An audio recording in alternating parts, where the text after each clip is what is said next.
Olá, pessoal! Começa agora mais um Me Inclui Aí! Hoje vamos entrevistar Dudu Monsanto.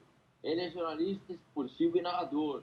Trabalhou na ESPN Brasil. Ele apresentou programas como Bola da Vez, Sport Center, Bate-Bola e o Pontapé Inicial. E atualmente faz parte da equipe da plataforma streaming da DAZN. Dudu, é um grande prazer te receber no meu programa.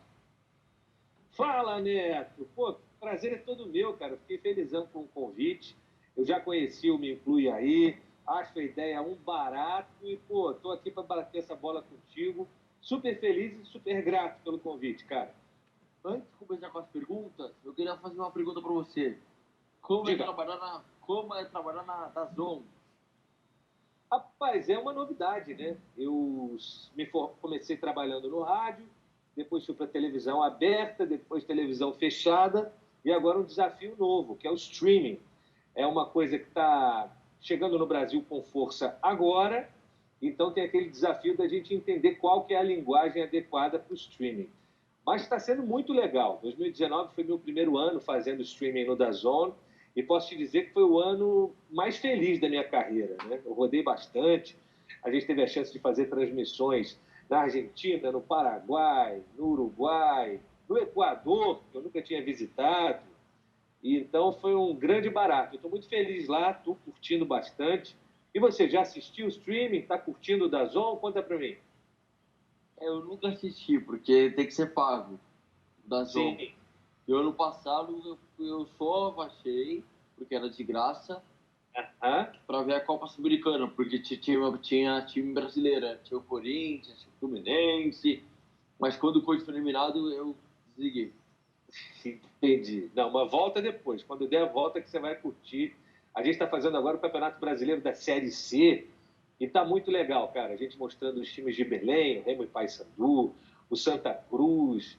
Tá um grande barato. Eu curto bastante. Para mim, eu sempre falo que a Série C, que é a terceira divisão no Brasil, é o futebol da vida real, né? Não se vive só de Copa do Mundo e Champions League, não. O futebol da vida real é o que alimenta o homem no dia a dia. Vamos começar com as perguntas, Dudu. Dudu, Bora. o que você fez optar pelo jornalismo esportivo? Ah, essa pergunta é boa, cara. Meu pai, ele trabalhava numa emissora de rádio. Então, quando eu tinha 8 anos, um dia ele me levou para acompanhar o trabalho deles. Eles eram uma rádio em Juiz de Fora, Minas Gerais. E Juiz de Fora, apesar de ser em Minas, tem uma peculiaridade. É uma cidade em que as pessoas torcem pelos times do Rio de Janeiro, né? Porque Juiz de Fora está mais perto do Rio do que de Belo Horizonte, que é a capital de Minas. Então, a rádio lá de Juiz de Fora, ela transmitia os jogos dos times do Rio. Então, um dia eles foram ao Maracanã, eu fui junto com a equipe, tinha 8 anos só, e comecei a acompanhar o trabalho deles, né? E foi fascinante. A primeira vez, ó, tem um intruso aqui no nosso Me Inclui Aí, o Zeca, ó. Dá oi ali pro Neto, fala, e aí, Neto? E aí, ô Neto, foi assim, eu fui acompanhar eles trabalhando, achei o maior barato e com 8 anos eu já sabia que era isso que eu queria fazer da minha vida. O papai tá gravando, amigão. Já vou lá falar com você, tá legal? Eu tô falando com o tio Neto agora, tá legal? Então é isso, cara. Eu comecei muito cedo a ver meu pai trabalhando, a ver os amigos dele, né? Acompanhando. Era um Flamengo e São Paulo no Maracanã, setembro de 87, primeira rodada da Copa União. E daquele dia, pequenininho, eu já soube que era aquilo que eu queria fazer para o resto da vida. E aí, naturalmente, as coisas foram aparecendo. Essa história do meu pai trabalhar com rádio, ele fazia manutenção de transmissor. Um dia tinha um transmissor parado em casa, ele falou: meu filho, é que eu monte aqui uma rádio pirata para vocês brincarem um pouco. Eu falei: claro, não tinha essa coisa de podcast, não tinha essa facilidade toda na época. E aí ele montou uma rádio para a gente começar a brincar. Isso eu tinha 15 anos, 15 para 16. Então, quando eu cheguei na faculdade com 18, eu já tinha um conhecimento da parte prática muito grande. Então, logo no primeiro período, eu já comecei a trabalhar numa rádio AM e o resto é história. Antes de... Peraí, antes de você passar para a próxima pergunta, eu quero saber de você. Por que você escolheu o jornalismo? Eu não faço jornalismo, eu faço rádio e TV. Eu estou no último ano, esse ano eu termino. Tô no último lá. Eu adoro jornalismo porque eu amo futebol, sou louco por futebol. E meu sonho é ser jornalista desde pequeno. Eu faço locução, eu amo futebol, eu narro brincando aqui em casa, narrando. E Ó. Deixa eu conversar com o tio Neto, seu safado. Vai lá, bebezinho, já volto. Desculpa, Neto, tem um cara querendo participar do programa aqui de qualquer jeito, mas continua a me contar. É seu filho? Meu filho. É o José Eduardo, ele tem 5 anos. 5 anos. O que eu tava falando mesmo? Você estava contando por que você acabou optando pelo rádio e TV. Sim, que eu amo futebol. Essa loucura veio, eu sou São Paulino roxo, vou em todos os jogos do Morumbi quando eu posso. E essa paixão veio aí. Coisa boa. Diga mais, conta mais, manda mais perguntas aí para nós. Você além de apresentador, também é narrador. Quem te inspirou profissionalmente? Boa pergunta. Quando eu era molecão, eu gostava muito de ouvir rádio AM, eu ouvia muito a Rádio Globo do Rio de Janeiro. Meu narrador favorito era o José Carlos Araújo, o Garotinho. Então, era a minha maior inspiração quando eu era moleque. Quando eu comecei a narrar em televisão, claro que tanto o Galvão quanto o Luciano do Vale eram grandes referências, mas tem um cara que se formou na mesma faculdade que eu acho que tem uma narração clássica, limpa, que é um cara que eu me espelho muito, que é o Rogério Correia. E por que eu gosto muito do trabalho dele? Porque ele é um narrador que ele não tenta aparecer mais do que o jogo, entendeu? A narração dele é clássica. Quando você está vendo televisão, pelo menos na minha opinião, a imagem está ali. O narrador ele vem para complementar o que está sendo mostrado, né? E às vezes, quando eu vejo um narrador que quer aparecer mais que o jogo, isso me incomoda como telespectador. Então, eu tento ser, como narrador, aquilo que eu gostaria de ver como telespectador, entende? Acho que tem espaço para todas as maneiras de trabalhar, mas a minha maneira é uma maneira mais informativa, entende? É uma maneira mais de você agregar ao que o telespectador está vendo e não querer ser mais importante que o jogo, entende? Quero saber agora de você. Quem que é o cara que mais te influenciou? Quem é o cara que você mais gosta? Galvão Bueno, em primeiro. O segundo é o Gustavo Villani, está começando agora lá no Sport TV. Você já gravou com o Guga alguma vez ou não? Não, nunca. Então você vai gravar. Compromisso meu. Ele é meu amigo. Vou botar vocês em contato. Você vai fazer um programa com o Gustavo Villani. E o outro, o seu amigo de companheiro da SPM, o Amigão. E o Amigão? Já gravou com o Amigão? Não. Então você vai gravar também. Ó, compromisso meu. Vou botar esses dois na fita para você fazer um Me Inclui Aí com essas duas feras. São caras espetaculares e eu conheço de perto e posso te dizer que são pessoas ainda melhores do que são como narradores. Sim. Eu queria pedir um favor para você. Como narrador, você pode narrar um jogo do Manchester pra gente aqui? Agora, no susto? No susto, pode narrar aí pra gente. Vamos lá. Você quer o Manchester United atual, o Manchester United antigo? De qual época que você quer? Da época do Cristiano Ronaldo.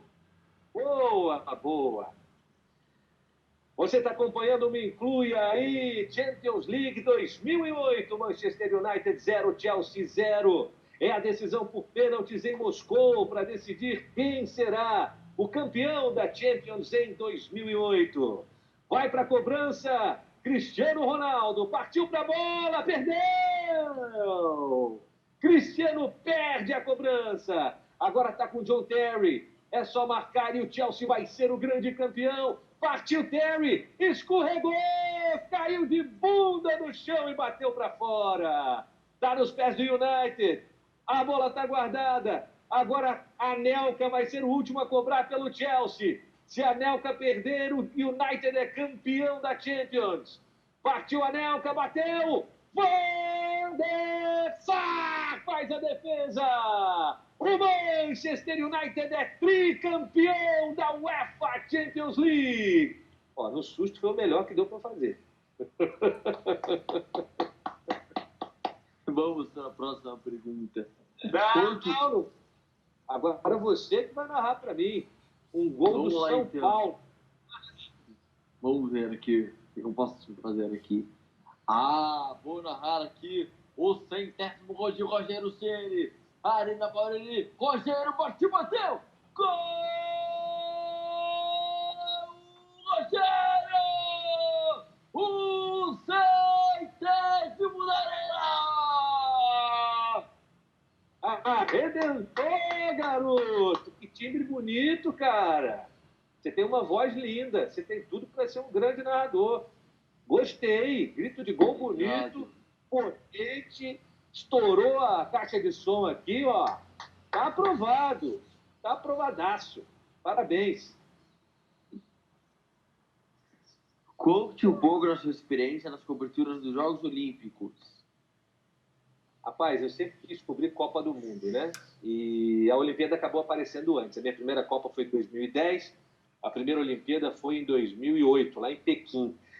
E aí eu tinha uma pressão danada em cima de mim, né? Porque a ESPN tinha um timaço de narradores, acho que eram 12, e só levaram 3 para a China. Foram João Palomino, Cledir Oliveira e eu, que tinha chegado na emissora 3 anos antes. Então, eu soube disso em fevereiro, a Olimpíada era em agosto, então comecei a me preparar igual um maluco. Aqui atrás de mim, tenho vários nichos aqui de livros, lá em cima tem um que é só de Olimpíada, e na época, eu lembro que eu viajei para a China com a mala cheia de livro, com regra de todos os esportes, porque você não sai do Brasil sabendo o que você vai narrar. Você tem que ir preparado para tudo, porque quando você está na Olimpíada, você chega no centro de imprensa, é assim, Dudu, ó, a previsão é que você vai narrar agora, 8 da manhã, um futebol feminino. Aí você está narrando lá, Brasil e alguém, e de repente o coordenador entra, ó, agora é hora da esgrima, o Renzo Agresta vai participar no sabre. E aí para um jogo, você vai para o sabre, e aí você tem que saber que sabre é uma regra, florete é uma regra, sabre, florete e espada, são os 3 tipos de arma na esgrima. Aí, de repente, corta para vela, que são, acho que 11 classes diferentes, cada barco é de um jeito, uma classe individual, outra tem 2 no barco, cada barco tem a sua especificidade, é uma loucura. Então, eu passei 6 meses estudando igual um maluco, e cheguei lá, cara, e posso te dizer que é muito maior do que Copa do Mundo, é muito emocionante você estar no mesmo estádio, como era o Ninho de Pássaro, eu transmitia a cerimônia de encerramento lá, e você olhar ao teu redor e ver gente dos mais de 200 países do mundo, todos os países representados ali por um único ideal, por um único motivo, que é o esporte, né? Aquela coisa da confraternização. Então, a Olimpíada traz o que o ser humano tem de melhor. Então, é uma experiência que te transforma. Eu tive em Pequim, tive em Londres e tive no Rio. Infelizmente, acho que não vou para Tóquio ano que vem. O DAZN não deve fazer as transmissões. Vai ser a primeira Olimpíada que eu não vou desde Atenas, mas faz parte. Vou ficar de casa acompanhando e torcendo muito pelos colegas que vão estar lá. E como é que você imagina que seja uma cobertura de Olimpíada? Me conta. Deve ser muito legal. Eu espero que eu como jornalista, eu espero que algum dia eu vou cobrir Olimpíadas. Eu espero que o Brasil traz medalhas, porque Olimpíadas, mano, é um evento muito bacana, mas eu ainda prefiro Copa do Mundo. Porque Copa do Mundo deixa a gente muito feliz. Eu fui em jogo de Copa do Mundo em 2014, gostei da Copa da Rússia, achei que a Rússia estava preparada para receber. Foi uma Copa excelente. Legal. Vamos para a próxima pergunta. Tem mais pergunta aí? Temos 10. Boa, boa. Ó, tem um cara querendo invadir o programa aqui, ó. Pega o carregador pro papai, cara, que tá acabando aqui minha bateria. Pega lá no quarto, por favor, filho. Vai ser meu assistente aqui no programa, vai me ajudar. Vamos lá, então. Você também participou de 3 Copas do Mundo. Da Alemanha, da África e do Brasil. Como foi essa vivência para você?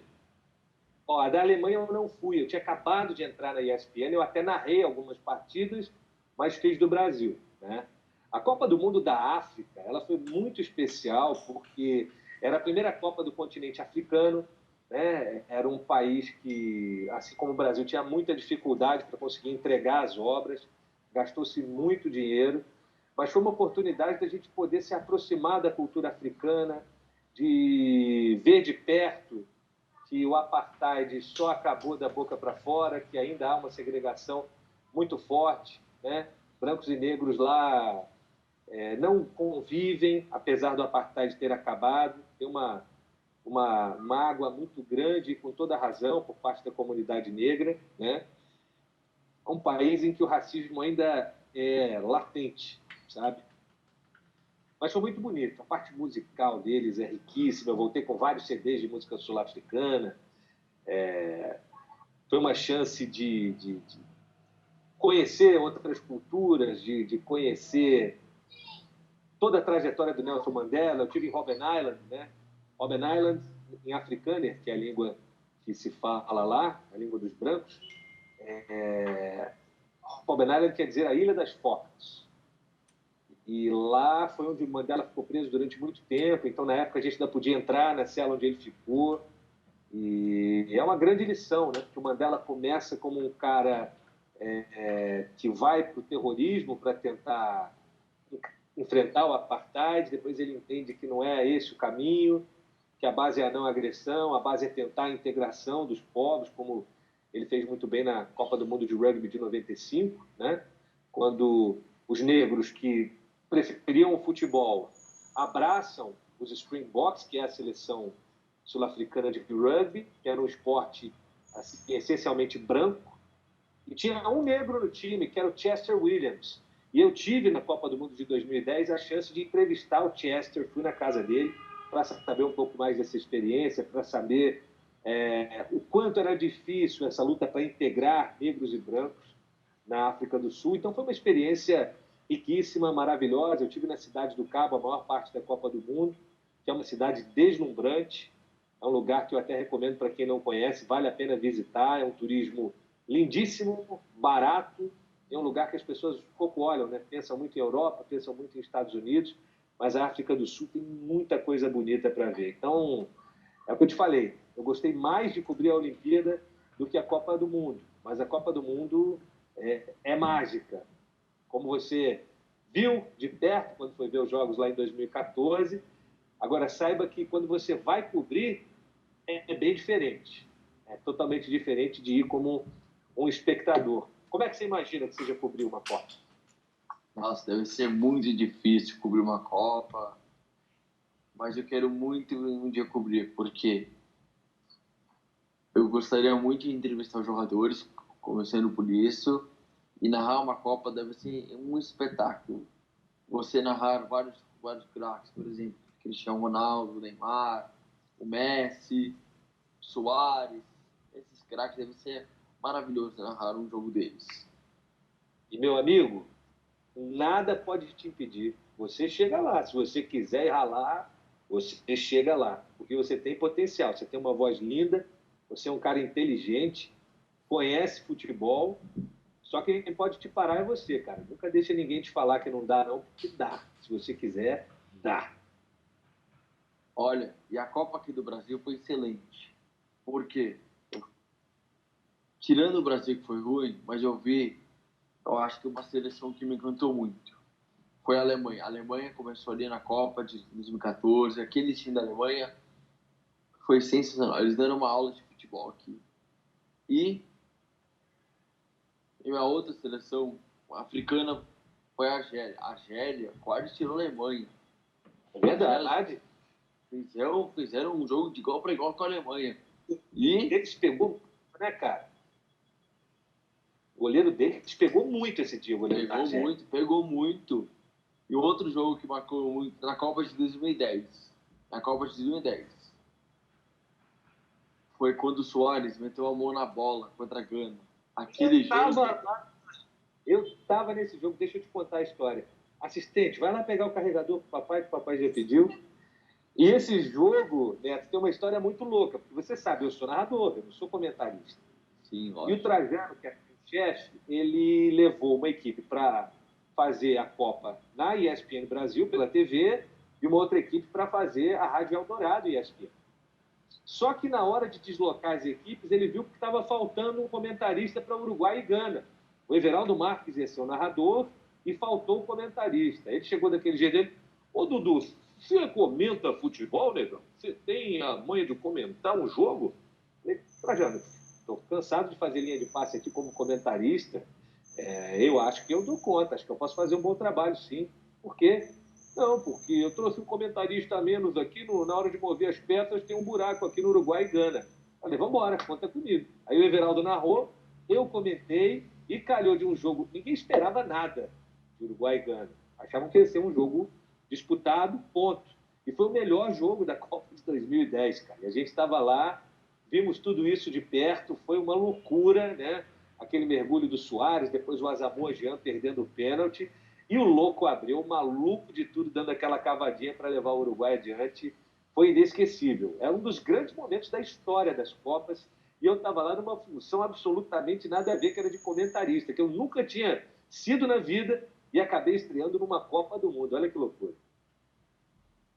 Que louco esse jogo. Eu tava na cara de uns amigos uruguaios. E eu gosto muito do Uruguai por causa do São Paulo, tem vários uruguaios. E eu gosto muito do Uruguai. Em 2014 eu fui também no jogo muito louco. Foi Inglaterra e Uruguai. Lá em Itaquera, o Uruguai precisava da vitória, o Suárez entrou e fez 2 gols. Eu tava lá em Itaquera nesse jogo. Esse jogo foi sensacional também. Que maneiro que você viu esse de perto, hein? Deve ter sido um jogaço. Foi. A Juliana Veiga foi sua companheira de bancada no Sport Center. E vocês davam a impressão de se divertirem muito. Como é fazer jornalismo esportivo confiável, mas com humor? Cara, essa é uma pergunta tão boa. Hoje, na hora do almoço, eu estava dando aqui o almoço para o meu filho e vendo o Globo Esporte aqui de São Paulo. E eu achei que estava uma coisa assim tão oba-oba, era alguém mostrando escalação em videogame, e aí, de repente, estava pouco informativo, entendeu? Estava muito entretenimento e pouca informação. Eu acho que o esporte ele deve ser leve, mas o jornalismo esportivo ele deve ser leve, mas ele nunca pode esquecer que, em primeiro lugar, ele é jornalismo, né? Então, o nosso primeiro dever é informar. O esporte te permite fazer isso com leveza. Então, essa parceria com a Juliana foi um dos melhores momentos da minha carreira, porque ela é uma tremenda locutora, uma tremenda apresentadora, e não era uma pessoa que era, na verdade, uma especialista em futebol. Então, muitas vezes, eu trazia conteúdo, ela trazia essa leveza e dava super certo no ar. Então, foram, acho que 4 anos que a gente trabalhou juntos, em que sempre era legal. Nunca teve um dia ruim da gente junto, sabe? É uma parceira de quem eu sinto muita falta, muita saudade. A gente tinha um entrosamento absurdo, só de olhar um já sabia o que o outro estava pensando. Mas foi legal. A gente não deve lamentar o que a gente deixa de viver. A gente tem que agradecer aquilo que a gente viveu. Então foi muito legal, foi muito divertido. Sou muito grato por ter tido esses 4 anos com a Veiga no Sport Center e reafirmando aquilo que eu te disse. A graça não pode ser uma obrigação. Muitas vezes eu vejo os programas de esportes e vejo que os apresentadores eles entram meio que com uma obrigação de fazer uma gracinha, de trazer uma piadinha. Só que jornalismo não é isso, né? Aí é entretenimento esportivo. Se você me falar que é um programa de entretenimento esportivo, não está mais aqui quem falou. Agora, se você se propõe a ser um programa de jornalismo esportivo, a sua primeira missão é informar.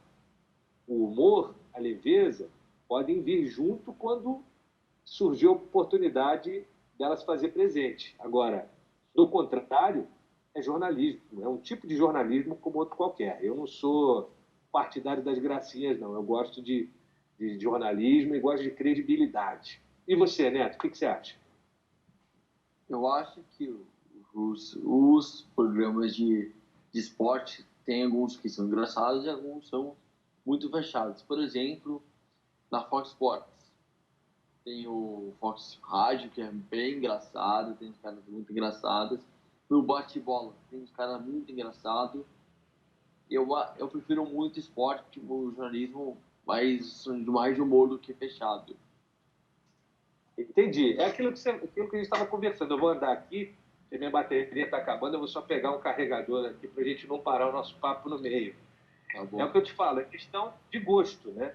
Você fala para mim que você curte, é o teu direito, cara. Você acha maneiro, respeito super. Eu tenho uma outra maneira de ver, mas é também uma diferença de geração, né? Eu já sou um cara de 41 anos, eu fui formado vendo outros apresentadores, outro tipo de jornalismo, então é natural que você já tenha uma visão um pouco mais do jornalismo que se faz em tempos de internet. Isso aí é absolutamente natural e que bom que existem diferenças, né?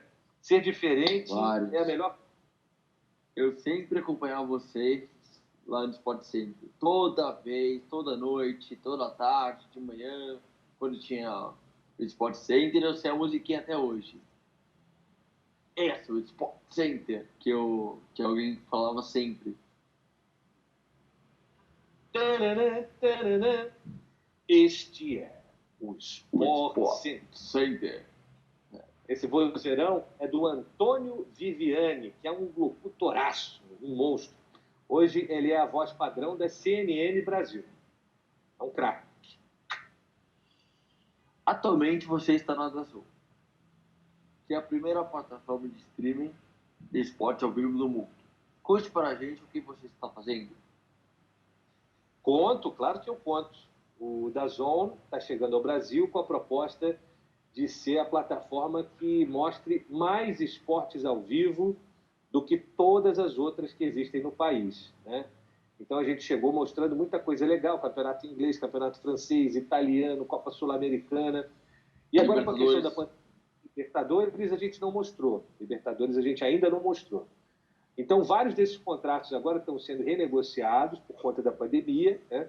Foram contratos fechados com valores muito altos na época para que o DAZN chegasse ao Brasil com muitas atrações, só que são valores que ficaram impraticáveis pela realidade da pandemia. Então, esse leque de atrações está sendo reconstruído e, no momento, a gente está trabalhando muito a Série C do Campeonato Brasileiro, estamos tratando com o maior carinho. A gente fez uma cobertura muito legal também do Campeonato Paranaense e é muito legal, Neto, você ter a chance de interagir com as torcidas de Belém, com as torcidas do Recife, com a galera do Centro-Oeste, a turma de Goiânia, porque os grandes canais de TV eles vão só te mostrar a Série A e se tiver algum grande na Série B eles vão dar uma pincelada. Mas existem gigantes do futebol brasileiro que não estão nem na A nem na B. São times capazes de botar 40 mil pessoas no estádio, 50 mil, 60 mil. Tem torcidas absolutamente apaixonadas, como são as do Flamengo, do Corinthians. A do Santa Cruz é uma loucura, a do Remo é uma loucura, a do Paysandu é absurda, a do Vila Nova, em Goiânia, é absurda. Então, eu penso o seguinte, não é porque eu já cobri 2 finais de Champions, não sei quantas Copas e Olimpíadas, que eu vou olhar para a Série C como uma coisa menor. Muito pelo contrário. Eu vou olhar com o mesmo carinho, eu vou estudar ainda mais do que eu estudo para um jogo grande desses que eu citei, porque merece todo evento esportivo que você vai cobrir, ele tem que ser tratado como o mais importante. Vou te contar por quê. Eu comecei a minha carreira, primeiro eu narrava a segunda divisão de Minas Gerais para uma rádio AM de Juiz de Fora. O primeiro jogo que eu narrei foi Tupi e Pouso Alegre, do sul de Minas, em 1998.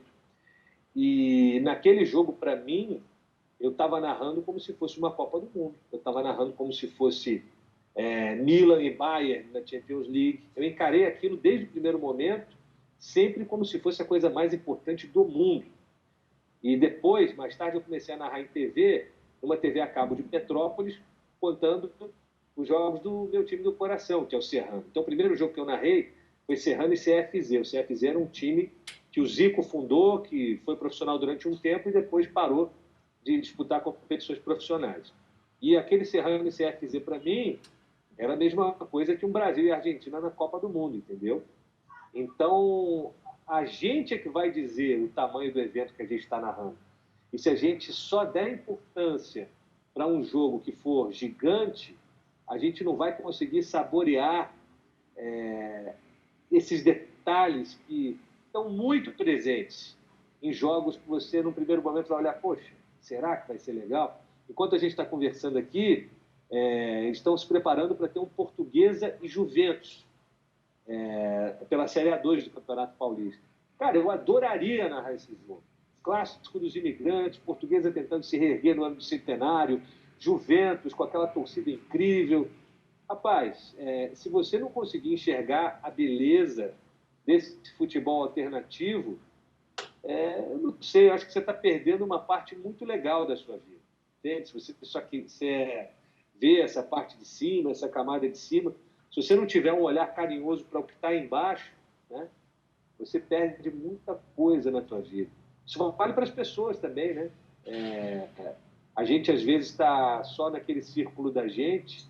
Aí, uma noite de frio dessa, você cata uns cobertores aqui que você não está usando, sai pelo bairro e começa a procurar a galera que está dormindo na rua com frio e começa a conversar, começa a ouvir a história dessas pessoas.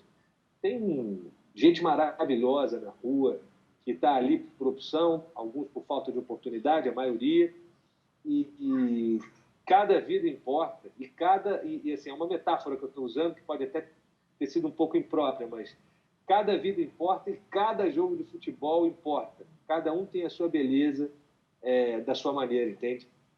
Entendo. Olha, espero que o DAZN cresça muito. Eu quero fazer uma pergunta para você em relação ao DAZN. Você chegou a narrar a Copa Sul-Americana do ano passado? Sim, eu narrei a abertura até a final. Você narrou o jogo do Corinthians? Você chegou a narrar o jogo do Corinthians? Narrei um jogo que foi Corinthians e Racing. Se você se lembra, foi a primeira fase que o Corinthians jogou.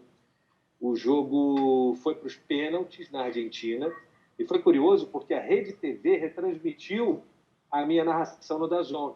E esse jogo acabou sendo a maior audiência da Rede TV, acho que em 12 anos, na hora dos pênaltis, chegou a dar pico de 16 pontos de Ibope, chegou a passar a Globo, que estava com o Palmeiras na hora, e foi uma loucura. Ninguém entendeu nada. Como assim esses caras estão em primeiro lugar, né?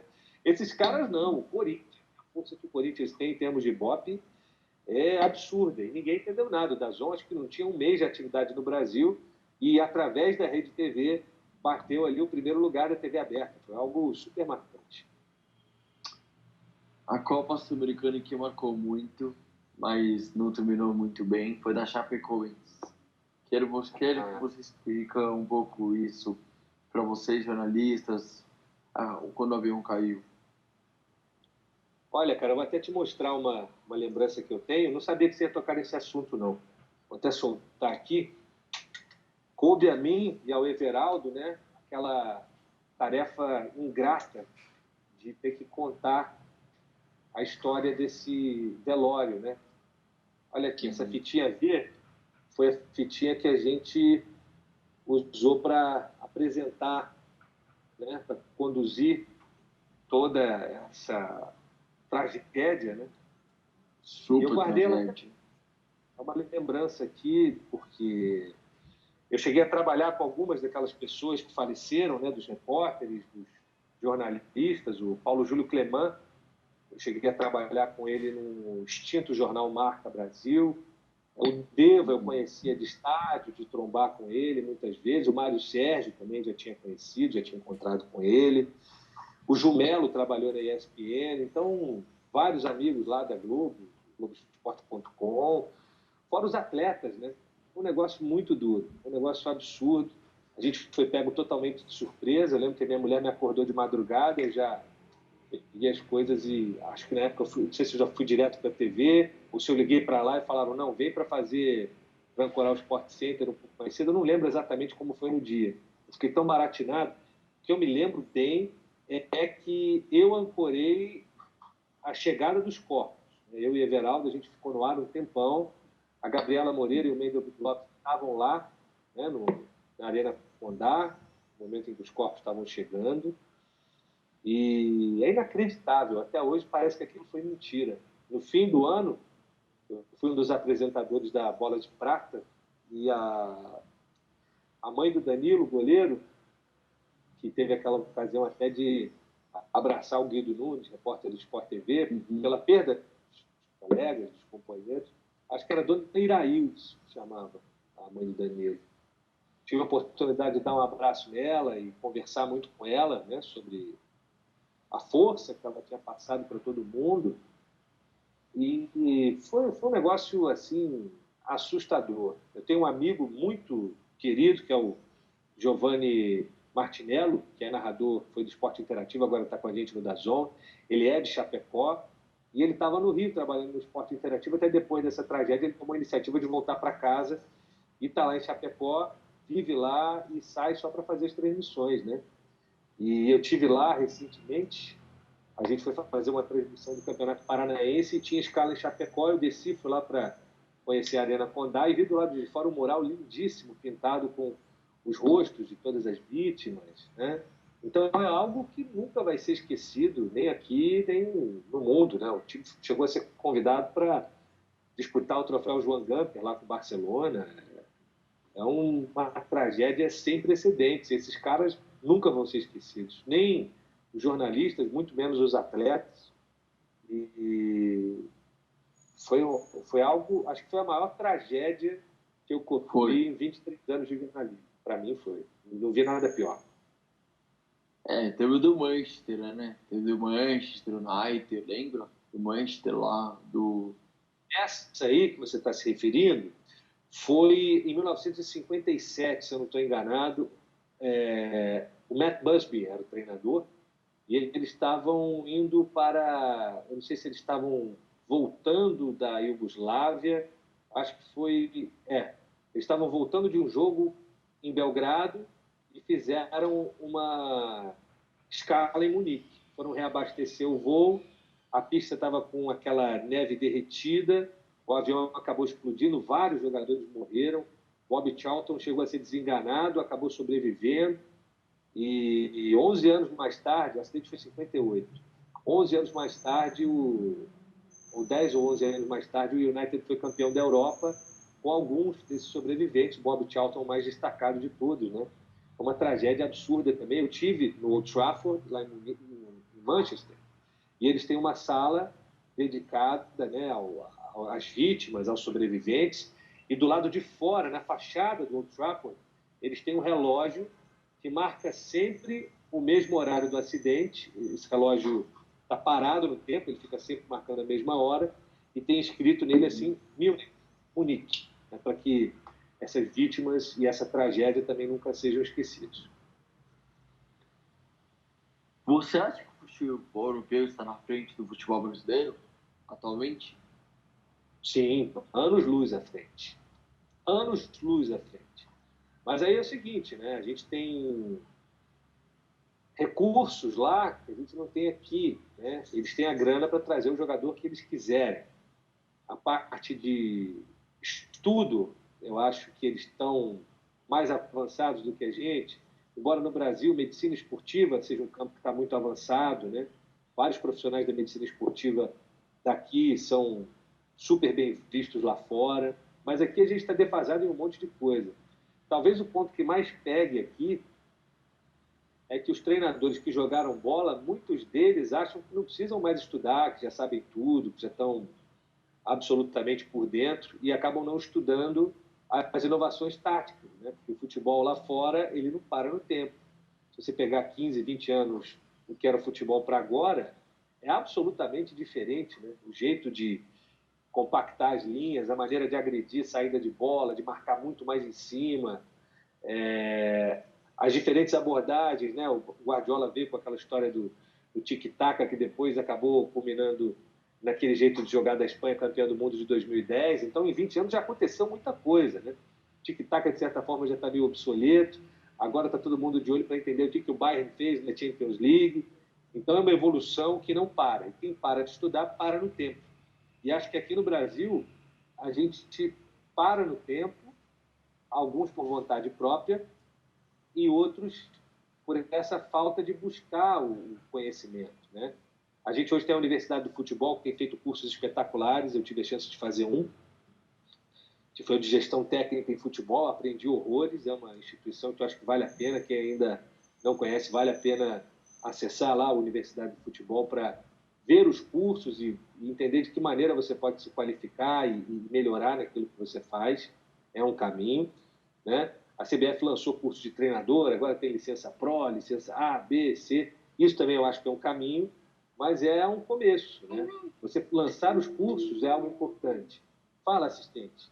Você lançar os cursos é algo importante. Agora, a qualidade do que é ensinado também é fundamental para que essa evolução aconteça e a gente não fique parado no tempo, né? Porque a gente é visto lá fora como um mero fornecedor de pé de obra, né? A gente fornece jogadores e acaba importando o futebol de lá. A gente tem jogadores incríveis, mas na hora de jogar, na hora de ver futebol, a gente vai consumir o futebol de onde? Futebol de lá, né? Uma outra pergunta que eu faço para todos os jornalistas que eu entrevisto. Você é contra o VAR ou não? Eu sou a favor de tudo que possa reduzir as injustiças. E o VAR, ele pode reduzir as injustiças e tem reduzido as injustiças. O que eu sou contra é aquela coisa do VAR virar muleta do juiz, né? Acho que ele tem que apitar normal e a hora que o VAR tiver que ser acionado, ele que acione, né?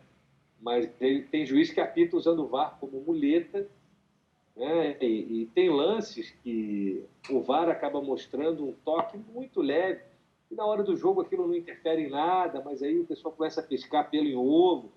Então, eu acho que eu sou a favor do VAR e mais a favor ainda de que as pessoas que usam o VAR sejam muito bem preparadas para que não usem de maneira equivocada. O que o futebol brasileiro precisa mudar para parecer igual ou parecido com o futebol europeu?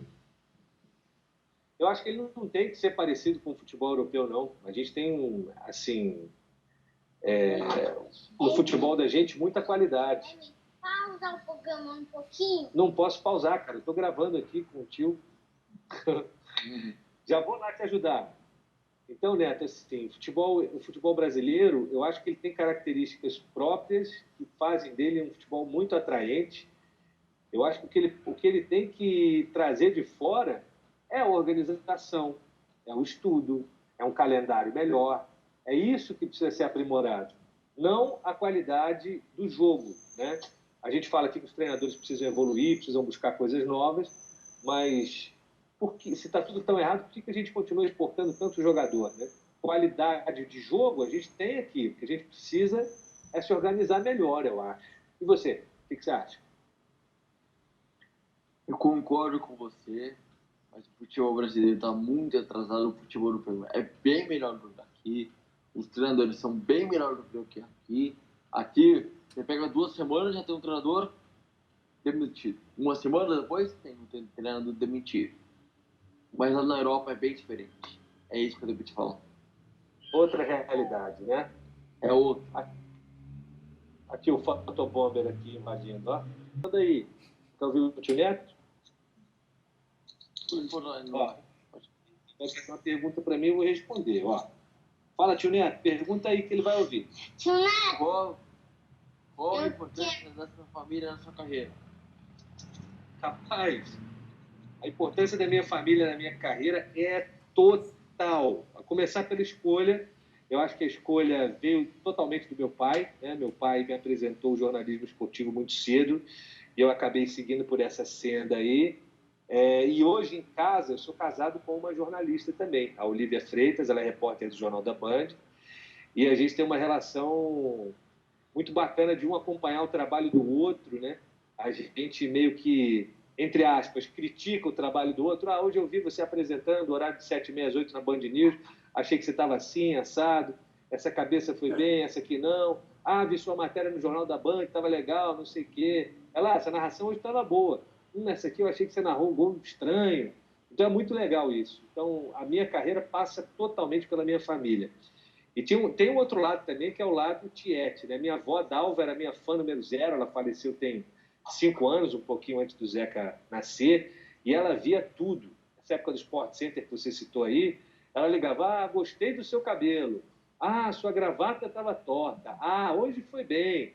Então era muito engraçado, porque às vezes você estava num baixo astral, indo trabalhar, e você lembrava, opa, a avó está vendo, então vamos arrumar a espinha, vamos, né, tomar ar e vamos embora, que tem gente importante assistindo. Então, acho que a minha carreira não seria nada sem a minha família. A influência deles é absolutamente total. Família em primeiro lugar e família é família. Você viu, né? Tem um cara Eu aqui vi. que é da família tentando sabotar o nosso programa. Já que não é me inclui aí, ele quer ser incluído também. Quantos anos ele tem? Tem 5. Tem 5. José Eduardo Zeca. Zequinha. Ó, estou cursando o último semestre de Rádio e TV na Embi Morumbi. Adoro fazer locução de jogos. Você tem alguma dica para mim? Claro que tenho, claro que tenho. Você tem várias maneiras de contar uma história. O narrador, o locutor esportivo, ele é um cara que conta uma história. Então, a minha sugestão para você é que você conte a história dos jogos da sua maneira. É o jeito neto de contar a história que vai fazer a transmissão ser especial. Então, faça aquilo que você acredita. Não deixa, escute os mais velhos, escute os experientes, mas seguir muito pela sua intuição, por aquilo que você gosta de fazer. A gente acaba sendo feliz quando a gente faz aquilo que a gente acredita. Então, eu vou repetir para você um conselho que eu dei agora há pouco. Não deixa ninguém limitar o que você pode ou o que você não pode fazer. Você pode tudo. Você pode o que você quiser. Vai atrás do que você sonha, vai atrás do que você gosta e arrebenta, cara. Porque você tem uma voz linda, você é um cara altíssimo astral, você gosta de futebol, então não tem nada para dar errado.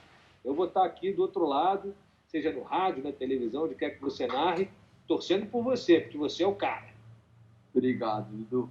Para fechar, 2 perguntas. Quem vai ser o melhor do mundo? Mbappé, Lewandowski ou Neymar? Lewandowski.